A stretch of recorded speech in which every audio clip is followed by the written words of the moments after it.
حضرت انس رضی اللہ تعالیٰ عنہ سے روایت ہے کہ رسول اللہ صلی اللہ علیہ وآلہ وسلم نے فرمایا، بنی اسرائیل کے نبی حضرت موسیٰ علیہ السلام پر اللہ تعالیٰ نے وحی نازل فرمائی کہ جو شخص مجھ سے اس حال میں ملے کہ وہ احمد مجتبیٰ صلی اللہ علیہ وآلہ وسلم کا منکر ہے تو میں اسے جہنم میں داخل کروں گا۔ حضرت موسیٰ علیہ السلام نے کہا، اے رب، احمد کون ہے؟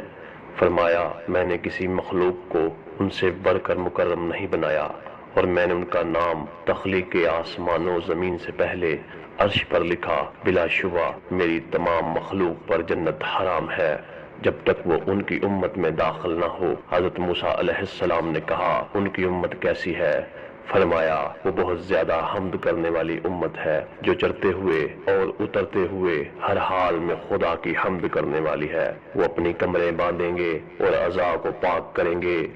وہ دن میں روزہ دار اور رات کو ذکر و اذکار اور عبادت میں گزار دیں گے۔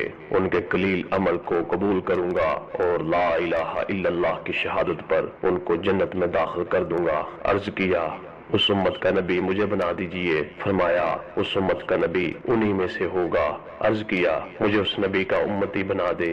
فرمایا، تمہارا زمانہ پہلے ہے اور ان کا زمانہ آخر میں، لیکن بہت جلد میں تم کو اور ان کو بیت الجلیل میں یکجا کر دوں گا۔